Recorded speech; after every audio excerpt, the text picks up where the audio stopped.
영상으로 함께 예배하시는 모든 성도님들과 가정 가운데 하나님 평강이 함께 하시기 축복합니다. 우리 함께 말씀 보겠습니다. 에스겔 33장 7절 말씀입니다. 에스겔 33장 7절 말씀 우리 함께 읽겠습니다. 인자야, 내가 너를 이스라엘 족속의 파수꾼으로 삼음이 이와 같으니라. 그런즉 너는 내 입의 말을 듣고 나를 대신하여 그들에게 경고할지어다. 남유다 말에 하나님께서 에스겔 선지자를 세우셔서 하나님 말씀을 전하는 사역자로 삼으시고 하나님 말씀을 받은 하나님 백성이 살아가는 중요한 한 모습의 이 단면을 보여주고 있는 그런 말씀으로 우리에게 알려져 있죠. 파수꾼으로 그 말씀을 전하고 자랑하고 전하고 그걸 통해서 하나님께 영광을 돌려드리는 것이 신앙의 가족에 대해 중요한 모습으로 소개되어진 모습인데요. 누구보다도 그 소명을 잘 알았던 역사적 한 인물이 스코틀랜드 존 낙스, 거기서 사람들이 존 낙스에 여러 가지 별명을 붙입니다. 네, 그 중에 하나 유명한 하나가 하나님의 나팔수다, 하나님 파수꾼이다, 스코틀랜드를 향한 나팔수였다라고 그런 별명을 하면, 또 조금 이쪽 비아냥거리는 그런 별명이기도 한데요. 그 썬더링 스코티시라고, 천둥 소리를 내는 스코틀랜드 사람이라는 그런 별명을, 그만큼 사실은 받은 말씀에 대해서 적극적으로 전하고 옳은 것을 옳다라고, 이게 하는 말씀이기 때문에 마땅히 이렇게 되어야 된다는 것에서 강력하게 그 동시대 가운데 사명을 가지고 전하고, 또 그것을 통해서 스코틀랜드 교회에 나아가서 나중에 이제 영국 교회에 영향을 미치게 되는 인물이 존 낙스인데요. 오늘 2023년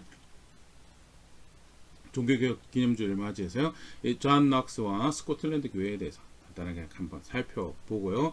또 관련해서 이게 신앙을 가지고 있다라고 그때 살아낼 우리의 모습이어야 되구나라는 부분도 함께 생각해 보도록 하겠습니다. 먼저 낙스에 대해서 살펴보려면요, 그 배경이 되는 영국의 교회 상황에 대해서 좀 생각해 볼 필요가 있는데요. 1517년에 루터가 비텐베르크 대학에 95개조 반박문을 붙이면서 소위 이제 종교개혁이 시작하는 그 시점이 되죠. 하지만 하나님께서 미리 교회 개혁의 필요를 본 하나님의 사람들을 영국에도 허락을 하셨고요. 대표적인 인물이 존 위클리프죠. 1320년쯤 태어나서 1384년까지 활동했던 일찍이 사역했던 목사님이죠. 정치인이었는데요.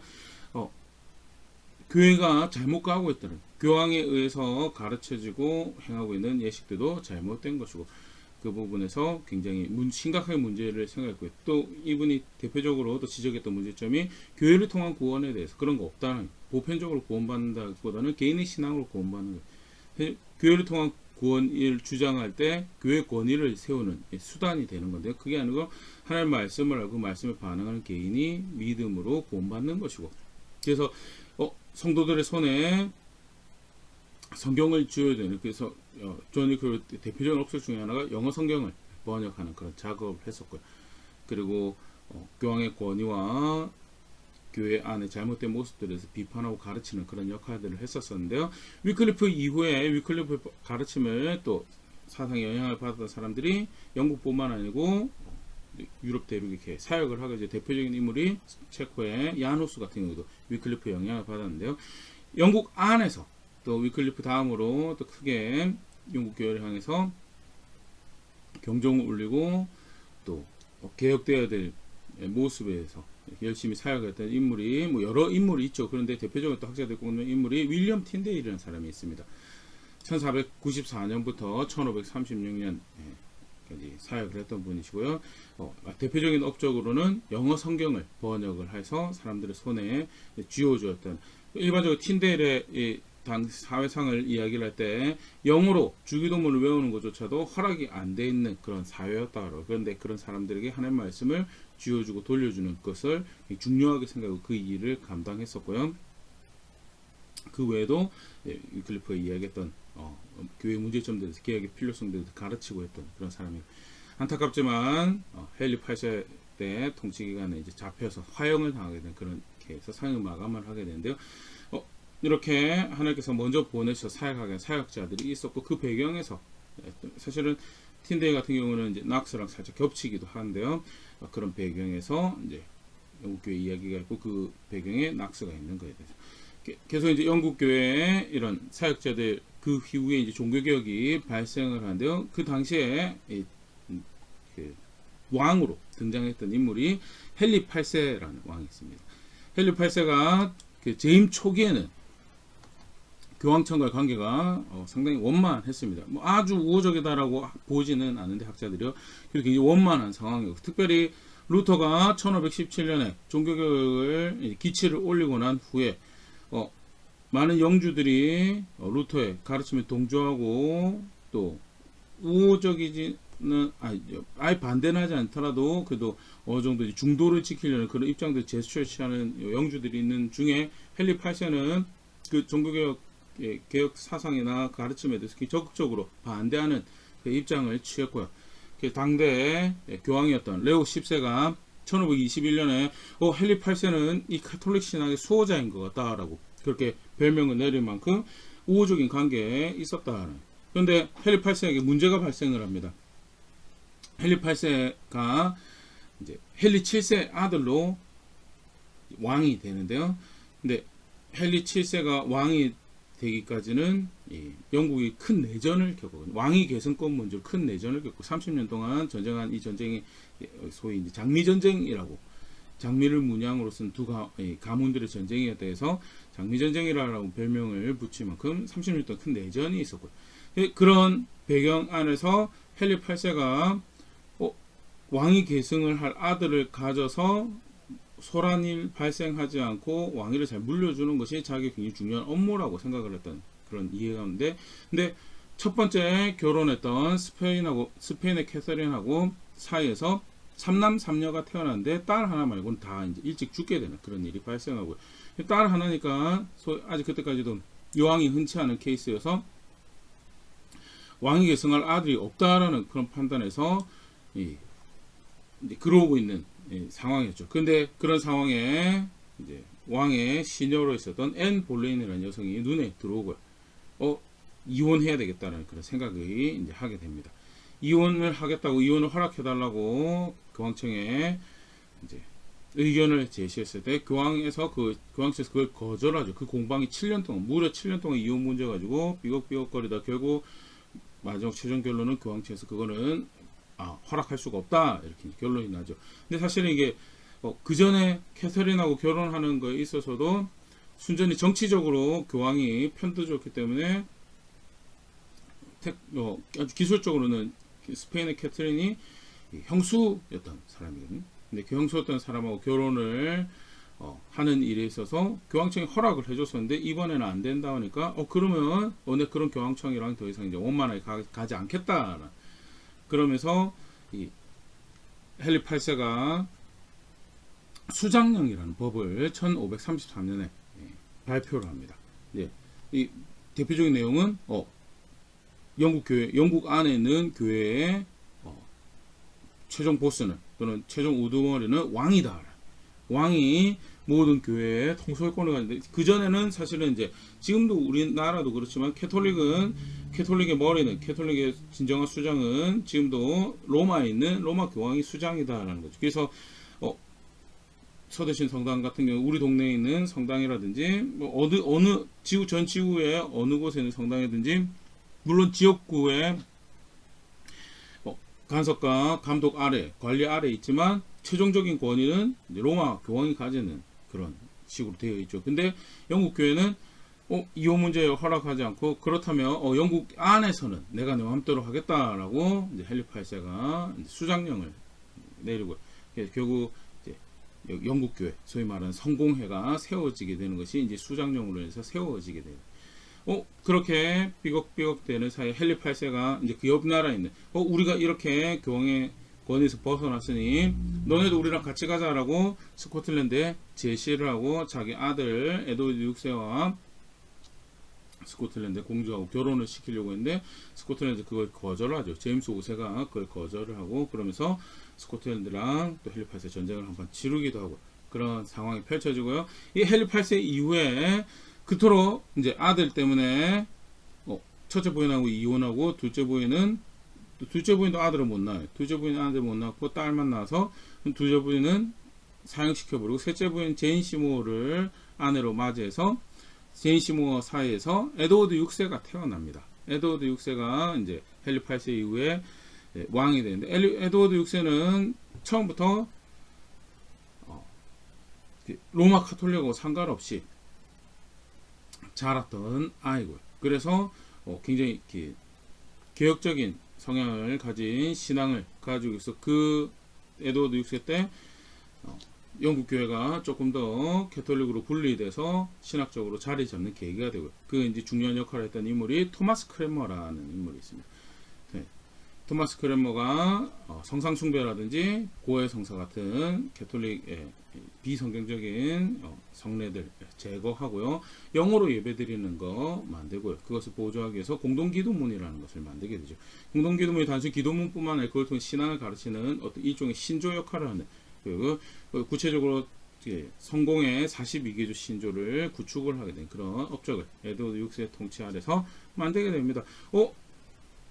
여담으로 이 에드워드 6세가 왕자와 거지라는 소설의 배경이 되는 그 왕자이기도 한데요. 본래 내용으로 돌아가서 에드워드 6세가 재위를 길게 가져갔으면 어떻게 될지 모르겠다라는 그런 상황이 펼쳐지게 되는데 6년 만에 에드워드 6세가 병에 걸려서 죽게 됩니다. 그러고 나서 에드워드 6세가 죽고 나니까 어린 나이에 죽었죠. 왕이 계승자가 에드워드 6세한테는 없었어요. 그 누가 가장 그러면 왕위 계승에 가까운가라고 했을 때 헨리 8세의 첫 번째 딸, 스페인의 캐터린의 딸 메리 1세가 왕에 가장 가까운 사람이었고요. 사실 에드워드 6세가 자기 누나인 메리가 캐톨릭 신앙을 가지고 있는 것을 알고 있었고요. 나이 차이가 많이 나고 사실은 나이 차이가 많이 난 누나지만 또 원만하게 지냈다고요. 근데 첫째 누나 메리하고는 신앙이 결국 달라가 종교적인 게 입장이 달라서 결국 거기에 친해지는 게 한계가 있었다라고 그렇게 이야기가 전해지는데요. 이 에드워드 6세가 메리가 왕권을 가질 것을 걱정을 해서 사실은 다른 사람을 왕위 계승으로 지명을 합니다. 근데 실제로 계승권은 메리에게 더 있었고요. 그래서 메리를 지지하는 사람들이 그 권력을 가지고 메리 1세가 결국 왕권을 가지게 됩니다. 왕권을 가지게 되는데 사실 어머니가 스페인 캐토린이라고 이제 그렇게 이름을 우리가 이야기를 하는데요. 그 배경이 스페인이었고요. 교황청에서 편될 만큼 아주 강한 캐톨릭 국가였고요. 그 영향에서 자란 메리 1세는요. 아버지가 교황으로부터 해서 수장령 발표하고 성공의 영국 교회를 만들고 동생이 열심히 이어봐서 일종의 영국의 종교개혁을 계속 해가는 상황이었죠. 근데 메리스가 그걸 다 뒤집어 엎습니다. 그리고 거기에 관련됐던 사람들을, 개혁자들을, 또 자기의 통치를 방해하는 개혁적인 성향을 가지고 있던 사람들을 많이 죽이죠. 그 대표적인 인물이 아까 에드워드 6세 치세에서 성공의 신조를 이렇게 구축하고 또 영어 예배를 만들고 했던 토마스 크레머가 이제 그 당시 순교를 하게 됩니다. 근데 흥미로운 이야기 하나가 이제 토마스 크레머를 사형시킬 때 처음에는 사실은 이제 협박하고 회유할 때 토마스 크레머가 그러면 내가 이제 개혁적인 신앙을 버리고, 원래 이제 토마스 크레머가 처음에 주교가 사제가 된 것은 교황청 권위 아래서 사제가 됐었거든요. 근데 이제 헨리 8세 거치고 에드워드 6세 오면서 개혁적인 신앙을 더 가지게 된 거였거든요. 근데 회와 협박에 넘어갔다가 다시 그거 내가 잘못한 것 같다라고 다시 돌아와서 결국 이제 메리가 이제 화형을 시켜서 죽이는데, 옥스포드에서 화형을 시킬 때 토마스 크레머가 그런 이야기를 했다고 합니다. 범죄한 오른손을 먼저 태워달라고. 그때 내가 회유하고 협박당할 때 전향한 그거에 사인을 한 이 오른손이 먼저 벌을 받아야 된다고 해가지고 불 탈 때 이제 불 앞에 오른손을 먼저 태우고 그리고 화형당했던 그런 일화가 전해진 그런 토마스 크레머의 순교가 있는데, 토마스 크레머뿐만 아니라 많은 개혁자들이 이때 순교를 하게 되죠. 메리가 5년 재위하는 동안에 그렇게 다시 영국이 캐톨릭 국가로 이제 가는 그런 상황이 있었는데요. 5년 만에 이제 죽고 엘리자베스 1세가 재위에 오르면서, 엘리자베스 1세는 아버지가 이혼 문제 하면서 좀 개혁하면서 이제 많은 또 이렇게 캐톨릭 관련된 사람들 뭐 토마스 모어라든지 이렇게 죽였던 그런 전례가 있고요. 또 메리 언니가 다시 캐톨릭으로 돌아간다 하면서 개혁자들을 많이 죽였던 그런 전례가 있어서 신앙을 떠나서 정치적인 입장에서 굉장히 이렇게 적당히 하자, 적당히 서로 봐주고 중도를 지키자라는 그런 입장을 가지고 있었고요. 그래서 어느 정도 이제 그런 타협한 평화를 가지게 된 그 안에서 성공에도 자라가게 되는 그런 정황이 펼쳐지는 것이 영국의 상황이고요. 그게 영국의 상황인데 그러면 스코틀랜드는 어땠는가? 스코틀랜드는 1517년 스코틀랜드는 이제 영국 쪽 북쪽에 붙어 있는 나라고요. 즉 에딘버러라는 지역에 조금 더 위에 올라가면 오늘 우리가 살펴보는 이렇게 지역이 되는 세인트 앤드류스라는 곳이 있는데요. 스코틀랜드 지도가 저렇고 저렇게 생긴 땅이구나 보고 내용을 들어갈 텐데 1517년에 루터가 종교개혁 기치를 걸고 이제 시작을 하게 되죠. 근데 스코틀랜드는 1525년에 개혁사상 전파를 금지합니다. 아까도 잠깐 얘기 드린 것처럼 헨리 8세가 이렇게 교황이랑 삐걱삐걱 하면서 우리 같이 해보자라고 했을 때 그걸 거부했던 그런 상황이었고요. 오히려 스코틀랜드는 프랑스랑 친하면서 좀 더 친캐톨릭적인 정책을 펼쳐가죠. 그럼에도 불구하고 대중들은 또 사람들은 개혁에 대한 갈증이 있었기 때문에 진리에 대한 갈증이 있었기 때문에 계속해서 개혁 신앙들을 가지고 오고요. 또 특별히 이 스코틀랜드가 변방이다 보니까 이제 재능 있는 젊은 친구들이 파리나 또 독일로 유학을 가고 거기서 개혁신앙을 접하게 되고 가지고 오게 되는 그런 일들이 발생하고 또 아까도 이야기 드렸던 틴데일 번역 성경이 1530년 되면 스코틀랜드에도 많이 퍼져 있었던 그런 정황들을 이제 학자들이 이야기를 하는데요. 그런 상황에서 개혁사상 전파를 금지를 법령으로 이야기하고요. 1528년에 패트릭 해밀턴이라고 첫 번째 개신교 개혁자가 순교를 당한 일이 발생을 합니다. 20대 청년이었던 패트릭 해밀턴이 파리 유학 중에 루터 사상을 접하고요. 그리고 심지어 이제 잠깐 스코틀랜드 들어와가지고 그 루터의 사상을 전파를 하다가 위협 가운데 다시 망명을 하는데 망명 기간 중에 비텐베르크가 가지고 직접 루터랑 교제하고 배우고 하는 그런 시간을 가지고 다시 스코틀랜드 돌아와가지고 사역을 하다가 이제 잡혀서 순교를 당하게 되냐. 화형을 당하게 되는 그런 일이 첫 번째 순교의 피가 뿌려지고 그 이후에도 많은 순교자들이 이제 발생을 하고요. 1540년에 스코틀랜드에서는 이 종교개혁자들이 자신들의 가르침을 전파하는 수단에 있는 사적인 종교 집회, 성격적 종교 모임에 대해서까지 금지하는 그런 법령을 발표하는 그런 상황이 펼쳐집니다. 그런 상황 중에 조한 락스라는 사람이 1514년에 태어나죠. 1514년에 태어났는데 사실은 이 생애 초반의 기록은 거의 이제 존재하지 않을 만큼 가난한 집안에 태어났고요. 동부 로테안 하딩턴에서 태어났고 세인트 앤드루스 대학에서 존 메이저의 지도 아래 수학을 했는데 이것도 사실은 존 메이저 밑에 배웠다라는 기록은 남아 있는데 세인트 앤드루스 대학에 이제 존 락스랑 관련된 기록이 남아 있는가라고 할 때 사실 학자들이 찾지를 못했고요. 그래서 입학을 했는데 졸업을 못해서 기록이 안 남아 있을 수도 있고 아니면 존 락스가 열심히 계속 종교개혁에서 파벌을 쌓았기 때문에 그 기록에 대해서 제거를 해버린 그런 두 가지 가능성에 대해서 학자들이 생각을 하는데요. 분명한 거는 별로 이렇게 기록이 많이 남아 있지 않던 그런 사람이었다는. 그럼에도 불구하고 이제 농민 출신의 가정에서 대학을 가서 공부하고 이제 공식적인 기록으로 이제 등장을 하는 것이 1540년에 그가 사제로 등록이 되어 있고 더불어서 법과 관련해서 교회 공증인으로 활약을 하면서 그래서 존 넉스 경이라고 서 존 넉스라고 불렸던 그런 기록이 있는 것을 이제 학자들이 찾아냈고요. 저항성보대 1540년까지는 아직 회심하지는 않았던 것 같아요. 개혁적인 성향을 가지고 있었던 것은 아닌 것 같다라고 추정을 합니다. 그러면 언제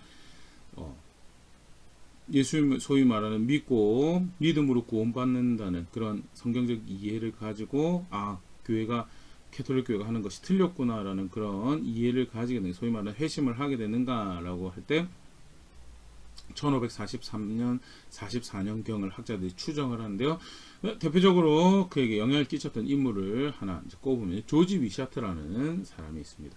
조지 위샤트 같은 경우는 나이가 넉스랑 굉장히 비슷하죠. 비슷한데 헬라어를 가르쳤다는 이유로 스코틀랜드에서 어려움을 겪게 돼서 스위스로 망명을 하게 되고요. 아까 패트릭 해밀턴 같은 경우는 루터의 영향을 스코틀랜드에 전했다면요, 조지 위샤트 같은 경우는 스위스 망명 중에 칼빈주의를 접하게 되고요. 실제로 칼빈 하고 베자하고 교제를 했다라는 그런 기록들도 있는데, 그렇게 해서 칼빈주의를 스코틀랜드로 가져오게 되고, 그 사람이 스코틀랜드 귀국한 게 1544년부터 말씀을 전하는 그런 일들을 이제 하게 되는데요. 이 존 넉스가 위샤트를 만나게 되고, 위샤트를 통해서 복음을 접하게 되고, 그리고 그 이후에는 위샤트의 보디가드로 열심히 위샤트가 가는 곳에 함께 가서 말씀도 배우고 그를 지키는 그런 일을 했다라고 그렇게 알려져 있는데요. 지금 보여드리는 사진에서도 오른쪽 맨 끝에 칼 들고 있는 사람을 이제 넉스로 이렇게 추정을 합니다. 이렇게 위샤트의 사역에 함께하면서 또 위샤트를 보호하는 그런 일을 하는데요. 결국 위샤트도 제임스 비튼에 의해서 죄송합니다. 데이빗 비튼, 아까 패트릭 해밀턴 죽일 때가 제임스 비튼 주교고요. 그 조카인 데이빗 비튼에 의해서 조지 위샤트도 화형을 당하게 되는데요. 잡혀서 이제 신변의 위협이 되는 상황이 될 때 넉스에게 그렇게 이야기했다고 합니다. 자네는 회중에게로 돌아가게. 한 번의 희생제사에 한 사람이면 충분할. 자기가 내가 이번에 죽을 것 같다라는 그런 생각을 하게 되고, 녹스는 그 일에서 빠져서 또 그 다음에 바톤을 이어갈 수 있도록 했던 위샤트의 자세를 보여주고, 실제로 녹스가 위샤트를 떠나고 얼마 있지 않아서 데이빗 비튼에서 잡혀서 화형을 당하게 되는 그런 일이 발생을 합니다. 위샤트가 칼빈주의에 대해서 배워와서 그렇게 성경을 중심으로 해서 가르치되 회중들의 지지를 많이 받아. 그래서 단순히 민중들 뿐만 아니라 스코틀랜드의 유력한 유지들에게도 지지를 받았었고요. 그런 위샤트가 데이빗 비튼이라는 사람에 의해서 죽었을 때 굉장히 크게 분노를 하죠. 데이빗 비튼은 남아있는 기록으로 했을 때 주교라고 하는데, 공식적으로는 결혼을 안 했다고 하는데 8명의 사생아가 존재할 만큼 굉장히 방탕하고 타락한, 근데 그런 악인에 의해서 위샤트라는 청년이 33 정도 나이로 추정을 하는데요.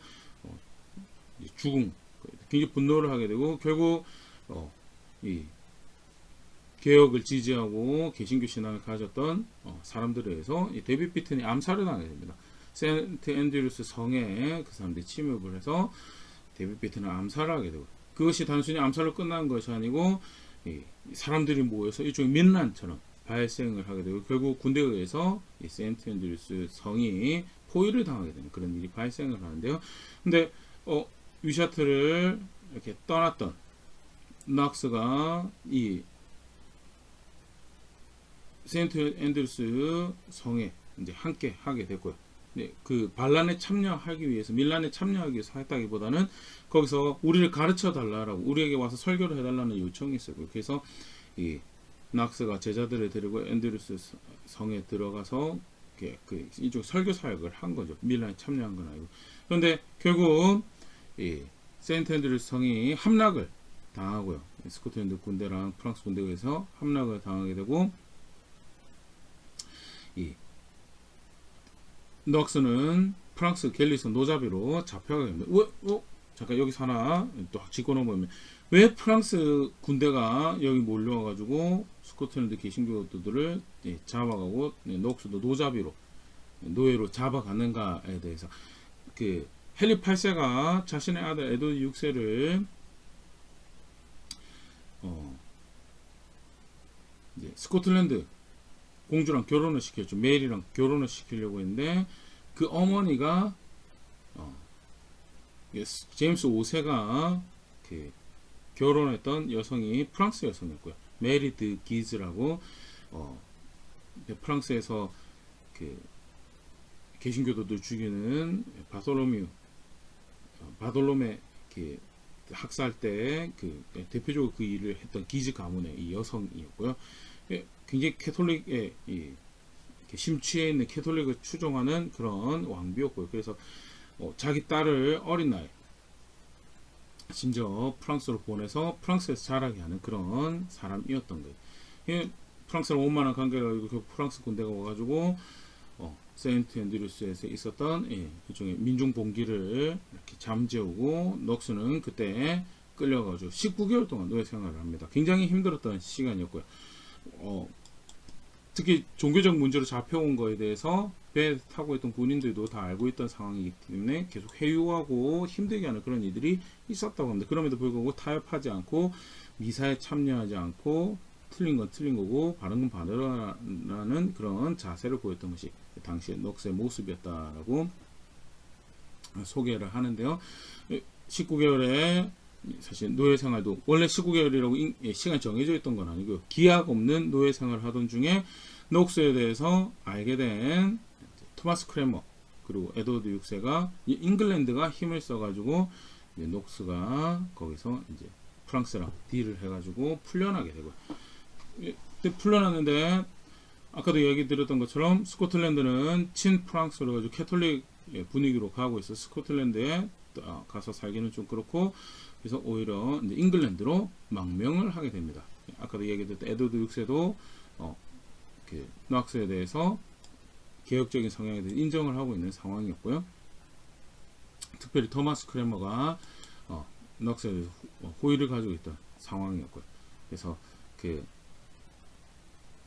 크레머의 지지 아래 에드워드에게 공식적으로 설교권을 허락받아서요.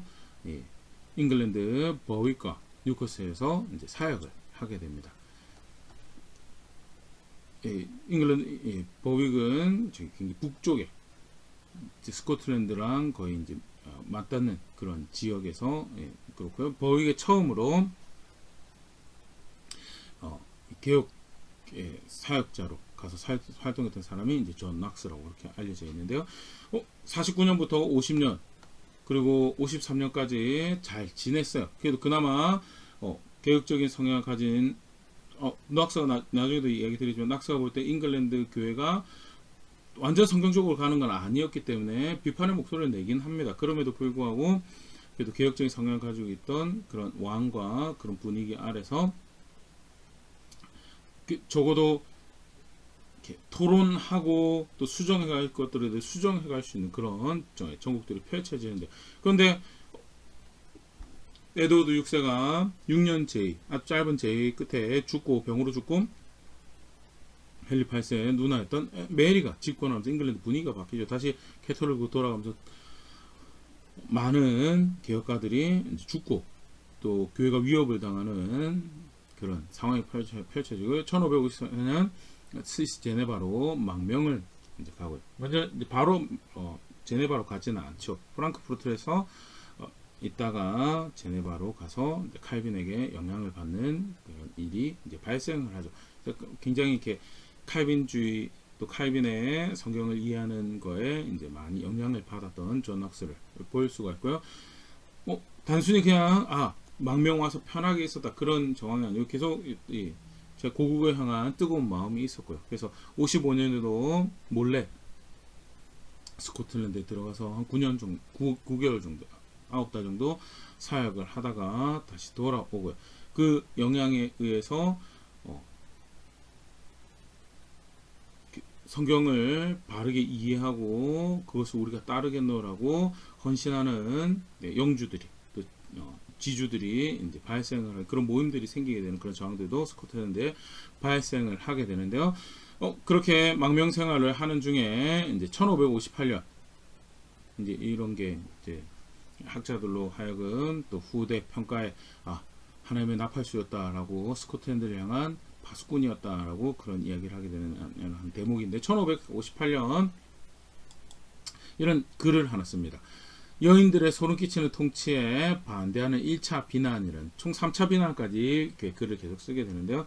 근데 여기서 여인들의 소름 끼치는 통치는 대표적으로 이제 지금 잉글랜드에서 그 개혁 신앙을 반대하고 교회를 핍박하고 있는 메리 투더, 그다음에 스코틀랜드에서 섭정으로 있으면서 남편이 죽고 섭정으로 있으면서 그 스코틀랜드를 캐톨릭으로 이끌고 가고 있는 메리드 디즈, 다음에 프랑스에서 그 영향을 미치고 있는 캐서린 메디치에 대한 비판인데, 정작 이것이 편집이 돼가지고 출판이 될 무렵에는 메리 투터가 죽었고요. 올리어 엘리자베스가 이 글을 보는데 분명히 낙스는 엘리자베스에 겨냥한 건 아니었지만 엘리자베스도 여자 통치자였고, 그래서 이런 글들이 엘리자베스로 하여금 낙스에 대해서 불편한 마음을 가지게 되는 이런 도구가 되죠. 그런 상황에 이제 시간이 흘러서 스코틀랜드에서 낙스에게 우리에게 다시 돌아와 달라고, 스코틀랜드 와서 사역을 해달라고 그렇게 이야기를 초청을 하게 되고 1559년에 5월 달에 스코틀랜드로 귀국을 하게 됩니다. 귀국을 하는 정황에 아까도 얘기했던 것처럼 메리드 기즈가 여전히 섭정으로 있는, 남편이 죽고 프랑스 여자가 캐톨릭 여왕이 섭정으로 있는 상황이었고요. 나라가 1559년 스코틀랜드에 도착을 했는데 거의 내란이, 이 메리드 기즈는 캐톨릭 개혁 목사들, 개혁 교회들 깡그리 스코틀랜드 땅에서 없애버리겠다라고 그렇게 위세를 펼치고 있는 상황이었고요. 거기에 개혁신앙을 가진 사람들은 거기에 맞서서 싸우고 자기의 터전을 지키고 교회를 지키고 하는 그런 거의 준내전과 같은 상황이 펼쳐진 걸로 이제 보게 되죠. 계속 갈등하고 있는 상황에서 이 메리드 기즈가 결국 이제 프랑스 군까지 불러들여서 싸우게 되고요. 굉장히 이제 스코틀랜드가 이제 밀리게 되죠. 네, 그때 엘리자베스가 이제 몰래 도와주다가 결국 1560년 돼서는 아예 잉글랜드 군대를 대놓고 파견하는 그런 일이 발생을 하게 되는데요. 아까도 잠깐 얘기했던 게 1558년에 낙스가 쓴 글 때문에 엘리자베스 여왕이 낙스에 대해서 호의적이지 않았습니다. 그럼에도 불구하고 잉글랜드 군대를 보내서 스코틀랜드를 지지한 거는 스코틀랜드의 개혁자들이 이제 잉글랜드에 대해서 좀 호의적인 그런 자세를 가지고 있었고요. 왜냐면 이제 그래도 헨리 8세에서 개혁을 했던 그런 정황들이 있었기 때문에 오히려 친 영국 잉글랜드 이 세력들을 도와주는 게 낫겠다라는 그런 판단을 해서 이게 이제 3파전이 스코틀랜드, 잉글랜드, 프랑스의 일종의 작은 전쟁이 치러지게 되고, 그런 중에 정작 프랑스 군대를 불러들여가지고 전쟁을 치르던 메리드 기즈가 1560년 6월에 죽게 됩니다. 그러고 나서 프랑스도 그럼 더 이상 여기서 이러고 있을 필요 없겠다. 그래서 발을 빼기로 해서 1560년 7월에 에딘버러 조약이 또는 리스 조약이라고 하는 이 조약이 체결되면서 프랑스 군대가 물러가고 잉글랜드도 자기 자리에 돌아가고 스코틀랜드는 이제 그러니까 섭정이 죽고 이제 의회가 다시 힘을 가지게 되는 그런 상황이 펼쳐지게 되죠. 1560년 8월에 이제 스코틀랜드 의회가 소집이 되는데요. 그때 스코틀랜드 신앙 고백서를 채택을 하게 됩니다. 국가 의회에서 우리로 치면 국회의원들이 의회에서 신앙 고백서를 채택을 해요. 스코틀랜드의 교회는 이렇게 하는 것이 스코틀랜드 교회다라고, 그렇게 쉽게 말해 다르게 표현하면요, 스코틀랜드가 개혁 신앙을 국가 종교로 받아들이는 그런 선택을 한 것이 1560년 8월이고, 그 머리글에 이런 문구가 있다고 합니다.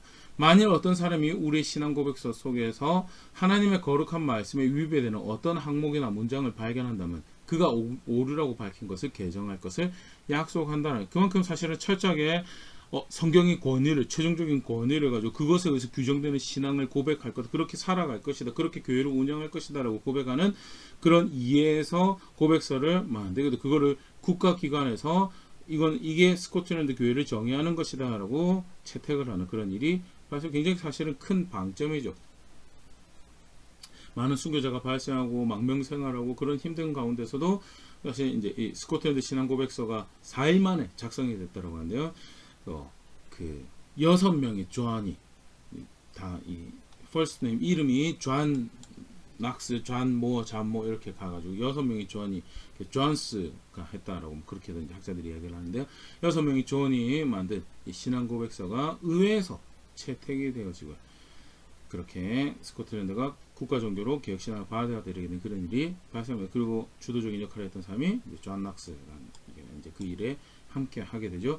뿐만 아니라 1560년에 1차 스코틀랜드 교회 총회가 발생하는데요. 여기서 낙스가 제1치리서를 작성, 교회가 이런 법으로 운영되어야 됩니다 라고 작성을 하게 됩니다.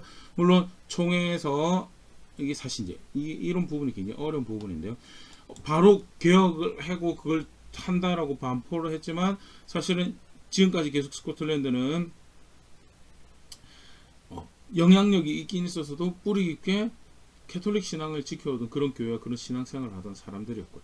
그래서 그런 측면에서 더욱더 성경적 기준을 분명히 신앙 가운데 세워가고 그것이 단순히 우리가 이런 교리를 가지고 있고 이렇게 가르칩니다 수준이 아니고 실제로 우리가 신앙을 그렇게 살아야 되는 거예요. 그래서 이런 법으로 운영되어야 됩니다라고 7일을 서를 작성을 한 것이 이제 낙스가 만든 거예요. 그런데 아까도 얘기드렸던 건 여전히 익숙한 건 캐톨릭이었기 때문에 이것을 이제 공식 문서로 채택하는 것은 거부를 해요.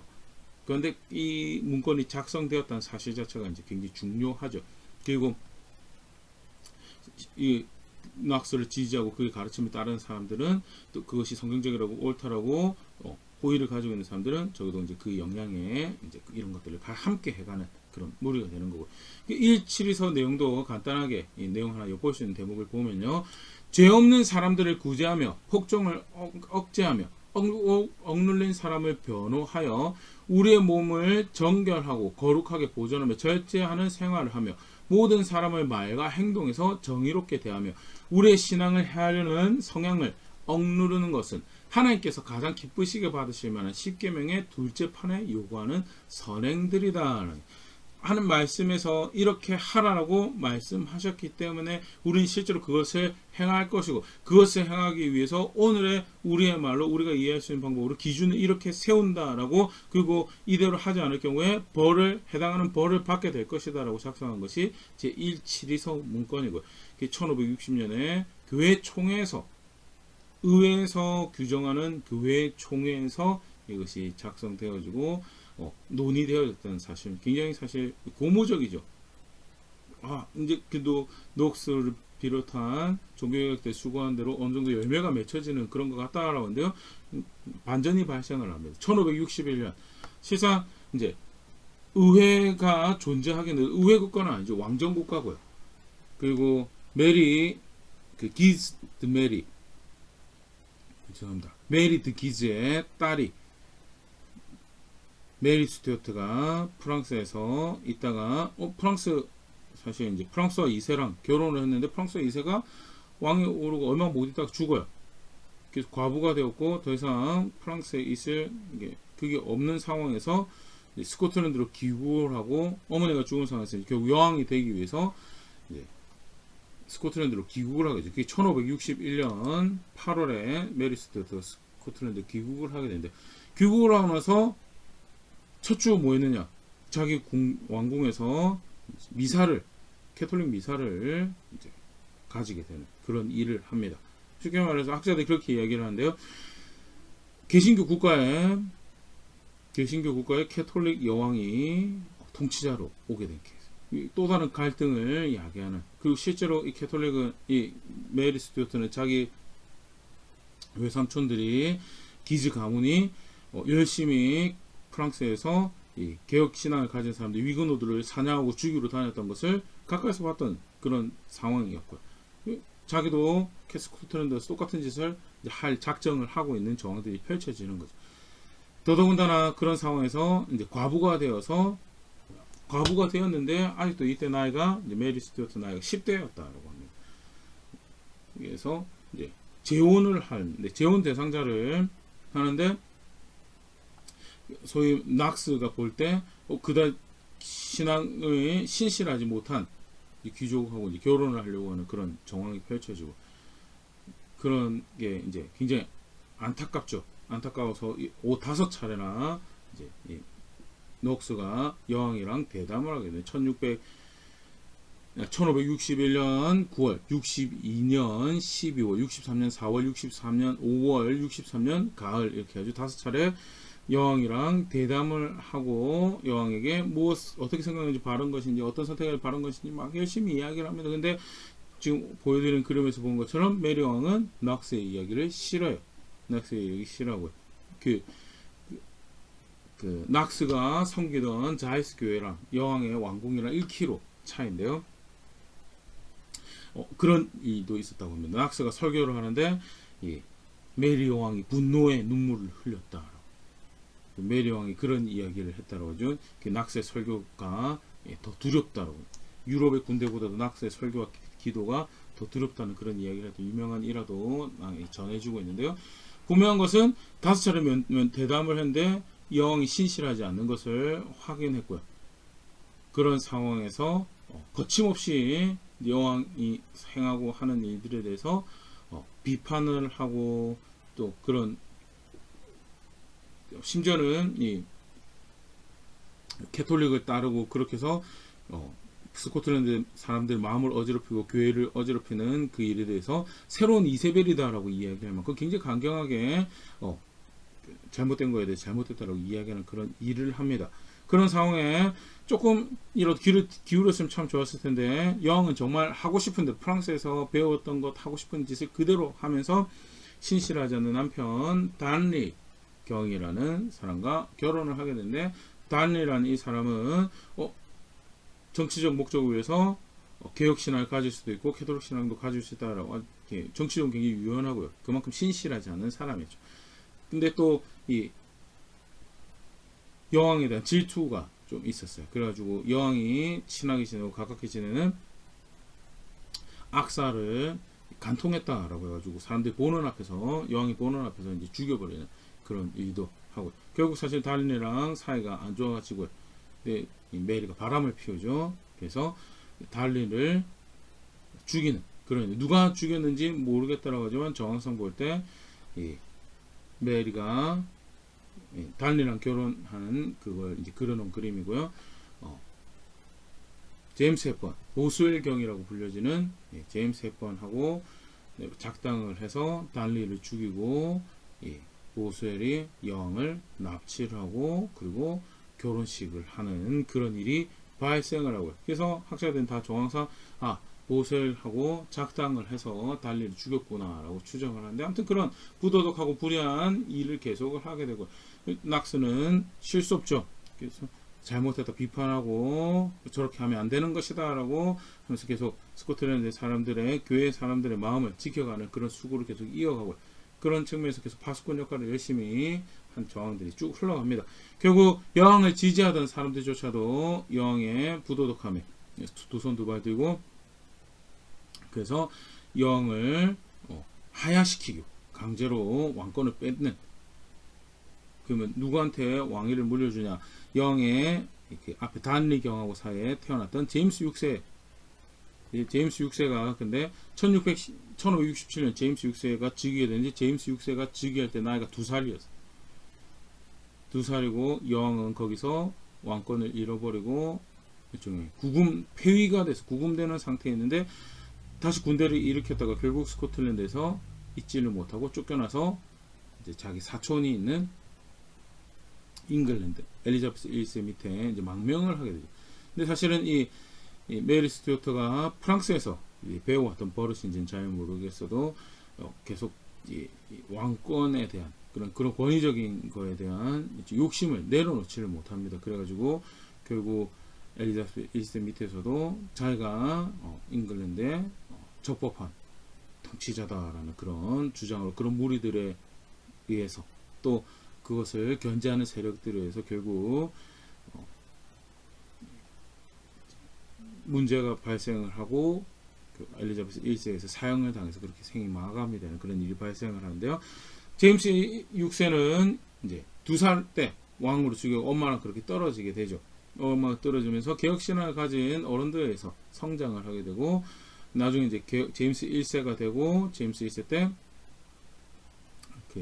제임스 킹제임스 버전이라고 영어 성경을 그래서 공식 버전을 이제 만들게 된 그런 일을 하는 왕이 되는데 그러면서 1567년 그런 메리의 이 캐톨릭 여왕의 경험을 하면서 1567년 12월에 있었던 의회에서 국회 우리로 치면 국회 회의죠. 회의에서 1560년에 스코틀랜드 신앙 고백서를 채택한 그 결정에 대해서 이것이 우리의 결정이 이거고 앞으로도 계속 그렇게 할 것이더라고. 그 어떤 왕이 그 어떤 군주가 세워지더라도 이 스코틀랜드 의회에서 결정한 것을 따라야 된다라고 오히려 그것을 따르지 않을 경우 그걸 불법으로 여길 것이다라고 다시 그것을 재확인하는 그런 일하고 그 상황에서 제임스 6세도 성장을 하게 되는 정황을 볼 수 있고요. 그러고 나면 문제가 다 해결됐는가? 다 해결되지 않죠. 1572년 11월 사망할 때까지 낙스는요 여전히 남아있는 스코틀랜드 안에 남아있는 캐톨릭 세력들하고 그것을 지지하는 그런 움직임들과 지속적으로 싸워가며 때때로는 그 낙스가 있는 에딘버러까지 위협을 당하게 돼서 도망을 갔다 오기도 하고 그러면서도 계속 지속적으로 뭐가 옳은지를 가르쳤고요. 1572년 11월에 결국 에딘버러에서 죽게 되는데요. 죽을 때도 이제 자기를 위해서 성경을 읽어달라고 특별히 요한복음 17장을 읽어달라는 부탁을 했다라는 그런 이야기가 남겨지고 요한복음 17장뿐만 아니라 에베소 설교문 또 고린도전서 등등 말씀을 듣는 가운데 자기의 마지막을 시간을 보냈던 그런 낙스의 마지막 모습이 이렇게 소개가 되어지고 있는데요. 그럼 이 낙스의 모습에서 어떤 후대 영향력을 가지게 되었는가라고 할 때 특별히 이 토마스 칼라일이라는 분이 낙스를 단순히 스코틀랜드 조교교역자 수준으로 보지 않고요.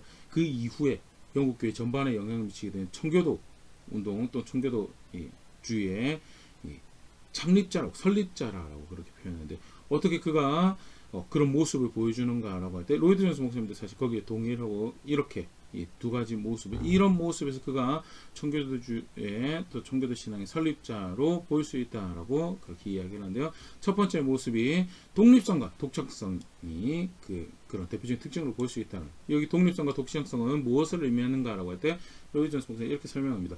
스스로 성경을 읽고 다른 사람들의 말이나 생각과 상관없이 진리를 알고 싶어하는 열정을 지니고 있다.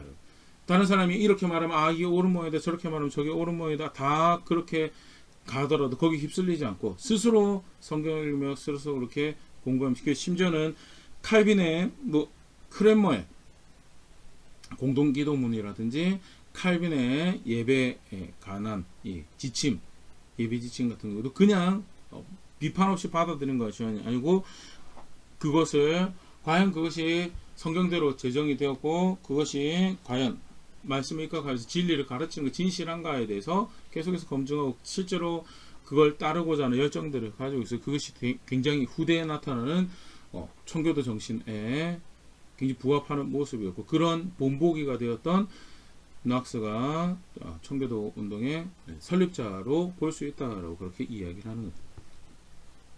어떻게 해서는 성경대로 하고 싶었던 그런 열정을 볼 수 있는 그런 단면이고 또 다른 이 청교도주의의 이 모습을 볼 수 있는 게요. 성경을 최고의 권위로 알고 하나님 말씀으로 믿었다. 단순히 그것은 교리에서 끝나는 것이 아니고 이건 직접 녹스가 했던 이야기라고 하는데요. 뿌리부터 가지까지 개혁해야 된다. 교리만 개혁하는 것이 교리에 근간했으면 삶도 개혁해야 된다. 그게 아까 대표적인 증거가 그가 신앙 고백서를 만들 뿐만 아니라 제1.7에서 그 다음에 만들었던 것이 제1.7 교회가 그렇게 권징하고 해서 그게 교회의 기능이고 그게 신앙을 지키는 성도가 성도의 교제 가운데 서로 싸워가는 그 길을 지켜가는 모습이다라는 거예요. 뿌리에서 가지까지 개혁해야 되고 좀 전에 얘기했던 아무도 교회 권징의 멍에로부터 자유로워서는 안 되는 신앙을 가지고 모두는 교회 권징의 그 권위 아래 있을 때 그거는 목사도 장로도 다 마찬가지인 거예요. 교회는 자기 나름대로 교회 종교의식을 만들어 거기에 의미를 부여할 권리가 없다라고.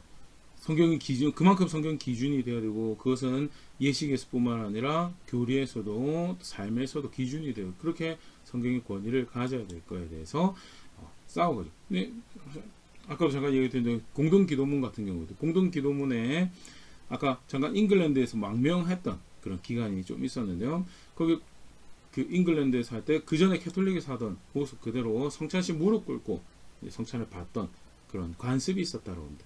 그냥 해왔던 거기 때문에 비판 없이 그걸 우린 그래도 나름 개혁한다라고 했는데 영국 교회에서 근데 그걸 계속 받아들이는 거예요. 근데 낙스가 봤을 때 그거는 분명히 비성경적인 결과를 가지고 올 것이다라는 거에 대해서 물론 성찬을 대하는 자세에서 예수님 향해 겸손을 표한다는 존중을 표한다는 그런 모습으로도 취할 수 있지만 실제로 반복적으로 그것이 제대로 가르치지 않을 때 결국 캐톨릭이 주장하는 실제로 그 떡과 그 잔이 예수님의 살과 피로 변하는 거기다가 예를 표하는 그런 모습이 될 것이고 그래서 그거는 우상 숭배를 야기할 수밖에 없다라는 것이 이제 낙스의 주장이었고요.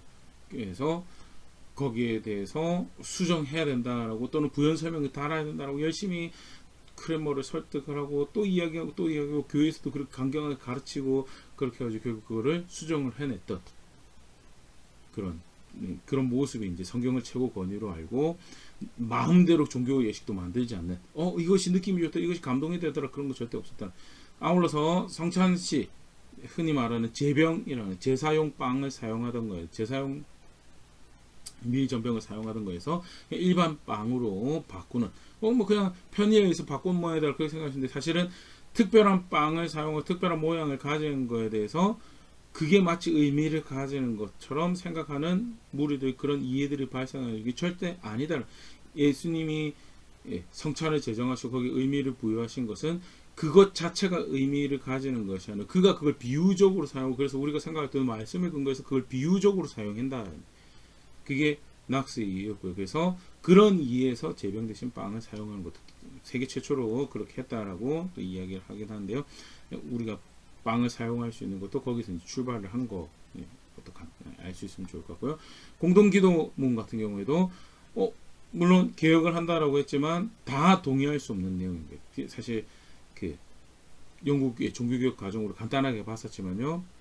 정치적 목적이랑 개인의 연애사가 연루되어 있는 그런 개혁이었기 때문에 오롯이 성경적인 개혁이 이루어지지 않았고 또 영국 교회 정황 자체도 점진적으로 개혁을 간다라는 이해지 낙스처럼 이게 기준이니까 이걸 절대 기준에 맞춰야 된다라는 그런 이게 좀 적었던 그런 기도문을 사용할 수 없다라고 거부를 했던 그런 정황들도 교회가 그 기준을 하나님 말씀으로 알아야 되는 거에 대해서 그래서 이런 대표적인 특징들이 결국 후대에 드러나는 청교도 운동이나 청교도 학자들도 그 신앙의 원류가 된 모델이 되는 본이 되는 아름다운 모습이었고 그래서 토마스 칼라일이 청교도의 설립자다 장로교의 설립자뿐만 아니라 청교도의 설립자다라고 그렇게 이야기를 하게 되고 그런 정황들이 있었다면 인간적인 측면에서도 참 겸손하고 용감한 사람이었다라는 것이 로이드 존스의 평가인데요. 사역을 대하는 몇 가지 넉스의 고백을 같이 보면서 그런 정황들을 보면요. 사역을 대하는 자세에서 그의 고백을 하나 보면 나는 하나님께서 임명하신 많은 사람들 가운데 한 사람으로 그리스도께서 떼어주신 떡을 받아 그분이 잔치에 부르신 사람들에게 나눠주는 일을 맡았다. 자기가 하는 일에 대해서 나는 특별한 한 사람이 아니고 많은 사람 중에 한 명일 뿐이다. 그리고 나는 내 거를 나눠주는 내 일을 하는 것이 아니라 그리스도께서 나눠주라고 하는 그 은혜를 나누는 일을 맡은 것이다. 더더군다나 내가 그 일을 감당하는 것에 있어서 그 다음 표현이 그렇습니다. 그리스도의 복 주심으로 말미암아 내가 그분의 손에서 받은 몫이 풍성해져 잔치가 진행되는 동안 굶주린 영혼이 음식을 간절히 원할 때마다 항상 나눠줄 수 있게 되었다고 확신한다. 내가 다른 사람들에게 이야기해 줄 거리가 있고 가르칠 것이 있고 나눠줄 것이 있다라는 것은 그리스도께서 내 손에 주신 은혜고 나에게 주신 은혜고 그가 구원받을 자들을 불러 모으시는 그의 테이블로 그의 상으로 부르시는 그 시기 가운데 그가 은혜를 그 나눠줄 것이 있도록 굶주린 영혼들에게 나눠줄 것이 있도록 그렇게 하셨다는 게 전적으로 하나님이 선택하셨고 하나님 은혜로 하는 일이고 내가 하나님의 일을 하는 것이다 라고 이야기하면서 이 글을 쓰는 이유에 대해서 이렇게 추신해서 밝힙니다. 주님의 이름을 찬양하고 나의 감사할 줄 모르는 태도를 질타하기 위해서다라는. 잉글랜드에서도 왕이 또 왕의 아주 대표적인 신학자가 움직일 만큼 이미 이름을 명성을 가지고 있었던 사람이고 초청받아서 제네바도 가고 초청받아서 스코틀랜드도 갔던 그런 특별한 한 사람, 인간의 생각을 볼 때. 그러나 그가 가지고 있었던 재산은 아니 난 특별한 사람이 아니라고. 특별한 나는 선택하신 하나님 앞에서 정직하려고 내 양심을 지키려고 싸워갔던 거였고 그가 주신 은혜를 그가 주신 목적대로 나누기 위해서 애를 쓰고 그렇게 살아가겠던 사람이었다라. 나는 여전히 충분히 감사할 줄 모르는 그런 존재다라는 그게 자기 자신에 대한 이해고 자기가 수고하는 사역에 대한 이해였다는. 또 비슷한 모습 하나 보일 수 있는 게요. 그 다음에 이런 고백도 남깁니다. 청년기와 중년기는 물론 지금까지 많은 싸움을 치르고 난 뒤에도 내 안에는 오직 허영과 부패만이 존재한다는 그리스도 앞에서 하나님 앞에서 합당하지 않은 자신의 모습을 계속해서 발견하고 그것을 정직하게 맞닥뜨리고 싸워갔던 그런 정황들, 그런 모습들, 겸손했던 그런 모습들을 보일 수 있고요. 또 다른 겸손과 용기를 보일 수 있는 대목은요. 예수 그리스도를 위하여 싸우는 이때 그분과 함께 굳게 서십시오. 곧 싸움이 끝나고 영원한 승리가 찾아올 것입니다.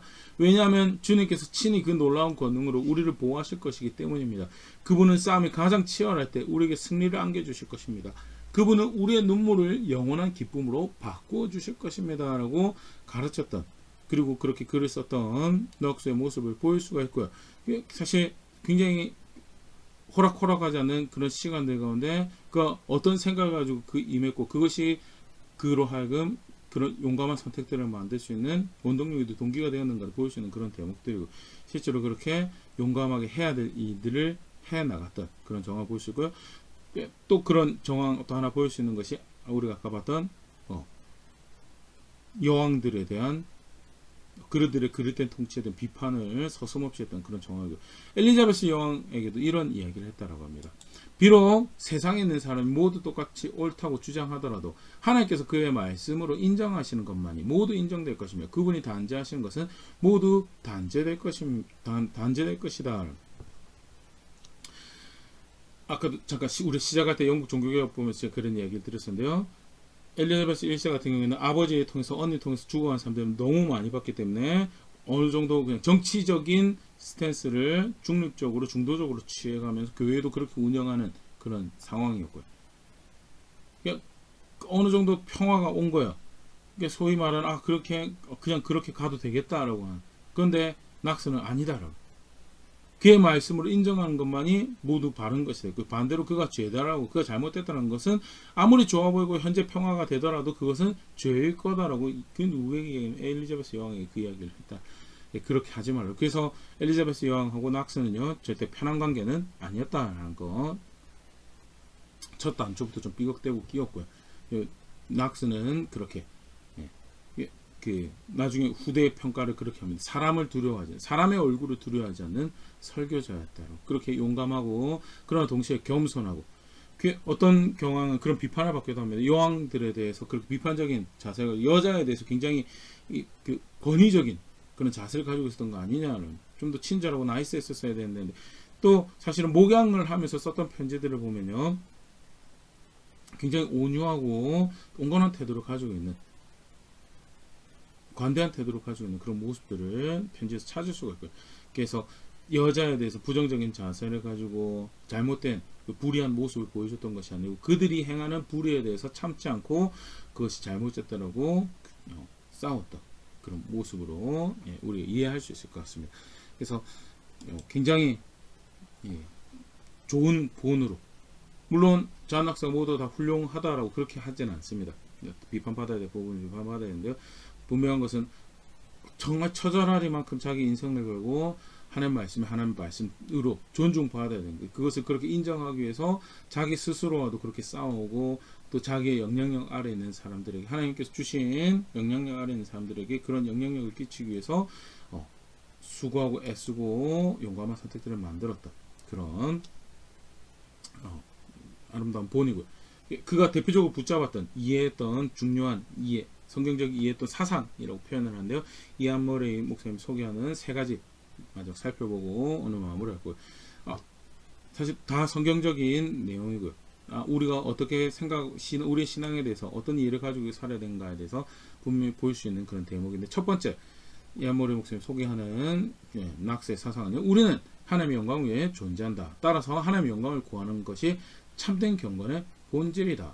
반대로 하나님을 멸시하고 그의 위엄에 도전하는 것은 사람의 어둡고 부패한 본성을 드러내는 행위이다. 이사야 43장에도 보일 수 있고요. 다양한 요한복음 17장에서도 우리가 살펴볼 수 있고요. 사람은 하나님의 영광을 위해서 존재한다.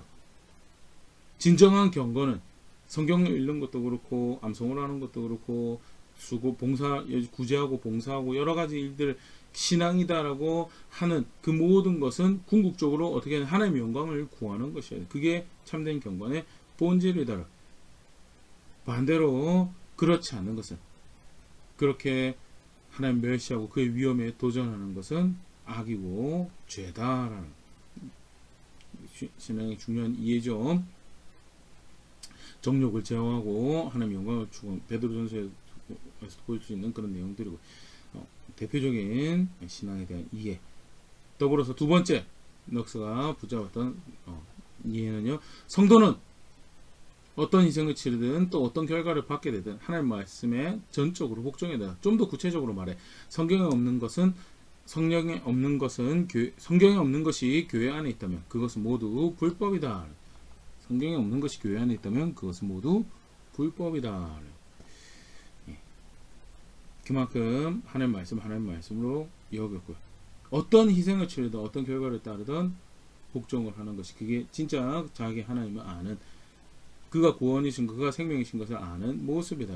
마지막으로 그가 이해했던 모습은요, 참된 교회는 그리스도를 머리로 섬기고 그분의 말씀에 귀를 기울이며 낯선 자가 아니라 오직 그분만을 따른다. 따라서 참된 교회는 권징을 충실히 집행함으로 성도들의 잘못된 행위로 하나님께 누가 되지 않게 하고 악이 선에게 영향을 미치지 못하게 하며 잘못을 뉘우치고 회개한 사람을 다시 회복하게 한다는 점에서 세상과 구별되는, 참된 신앙은, 참된 성도는 그리스도를 머리로 섬기고 그분의 말씀에 귀를 기울이고 그분만을 따르는 것이 참된 성도고 참된 교회다라고.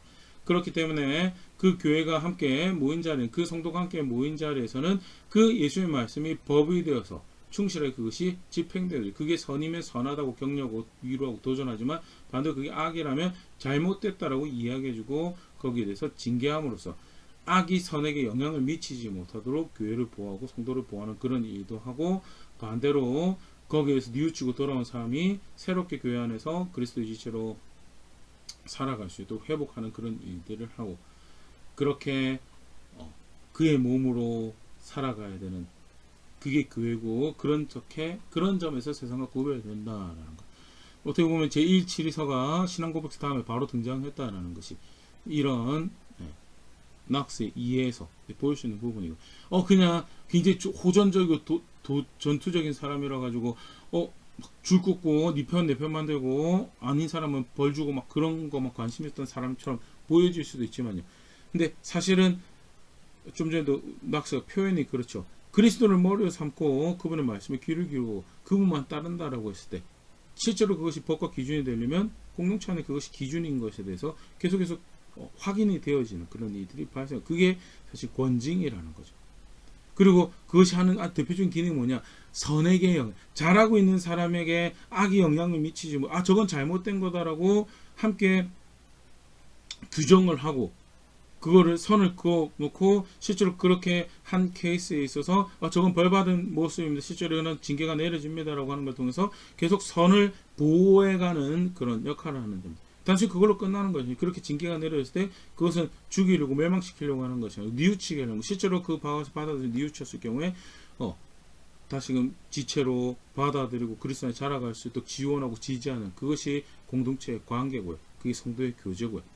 교회는 신화 가지고 있다라고 할 때 우리가 그렇게 걸음을 걸어가야 된다는 것이 성경적인 이해로 잔낙사가 그렇게 세워지고 그렇게 빚어지고 그리고 그것이 영향을 미친 것이 낙스 이해고. 아까도 얘기 드린 것처럼 단순히 스코틀랜드에 종교개혁을 했다라는 것으로 끝나지 않고요. 물론 우리가 살펴봤지만 낙스가 죽을 때까지도 계속 위협이 있었고요. 그 이후에도 그 후대에 이르러서 그 다음 바턴을 이었던 후계자들 계속해서 그 스코틀랜드 개혁교회가 그 정체성을 지켜가기 위해 싸움들을 치러갔던 정황들이 역사 살펴볼 수 있고요. 근데 어떻게 보면 불완전하지만 당대에 할 일을 하고 바톤을 아름답게 넘기는 그것이 자신의 어떤 그걸로 끝나지 않고 스코틀랜드 교회뿐만 아니라 영국 교회도 선교도로 영국 교회도 영향을 미치고 그것이 결국 사실은 미국 교회도 영향을 미치게 되고 그 이후에 선교도에 영향을 받았던 모든 우리나라도 사실 영향을 많이 받았죠. 그런 신앙의 큰 족적을 남기고 그것이 단순히 그가 아까도 얘기했지만 내가 위대하다라는 게 아니고 나는 단순히 떡을 나눠주라는 그 하나의 선택에 내가 최선을 다한 걸음이었다는 우리가 신앙을 가지고 있다라고 할 때 우리가 동일한 말씀을 받은 성도들 어둠에서 건져내 빛으로 들어가게 하신 그 주인의 아름다운 덕을 자랑하라고 초청하는 말씀을 받은 예수 그리스도의 말씀 받은 우리라고 할 때 우리가 어떻게 살아가야 되는가 또 그 실제로 살아간다는 거 할 때 어떻게 우리의 귀를 규정하고 방향을 규정해야 되는가 할 때 그 단호함과 결단과 또 그것을 신앙이라고 부를 수 있는 수준까지 높은 기준을 가지고 삶을 적용하고 살아야 될 모습에 대해서 다시 한번 전낙스 통해 생각해 볼 수 있으면 좋을 것 같고 아름다운 본이 있고 신앙이란 것이 절대 그 은혜로 받은 구원이지만 그걸 지켜간다라고 할 때 내가 그것을 가치 여깁니다라고 고백하는 시간들이 우리에게 주어지고 실제로 그것을 존중합니다라고 고백할 때 그게 비로소 믿음으로 구원받는 은혜로 구원받았다라는 그런 자리가 된다라는 것. 다시 한번 같이 고민해 볼 수 있으면 좋을 것 같고 규정하신 신앙이 분명히 있다는 것. 말씀이 존재하고 그것이 주어지고 그것이 배워지고 학습되어지고 규정하신 것이 분명히 있다는 그것은 조정하고 따라야 될 신의 모습 분명히 있고요.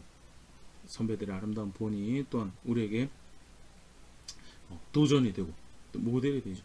그렇게 그 족적을 따라내고 살아내고 거기에 또 더 나아가 더 성경적으로 개혁을 해나가는 자리에서 나의 주인을 압니다. 구원의 소망을 압니다라고 고백하는 자리는 제가 될 수 있으면 좋을 것 같고 그렇게 함께 성숙해져가는 그런 우리 교회 될 수 있으면 좋을 것 같습니다.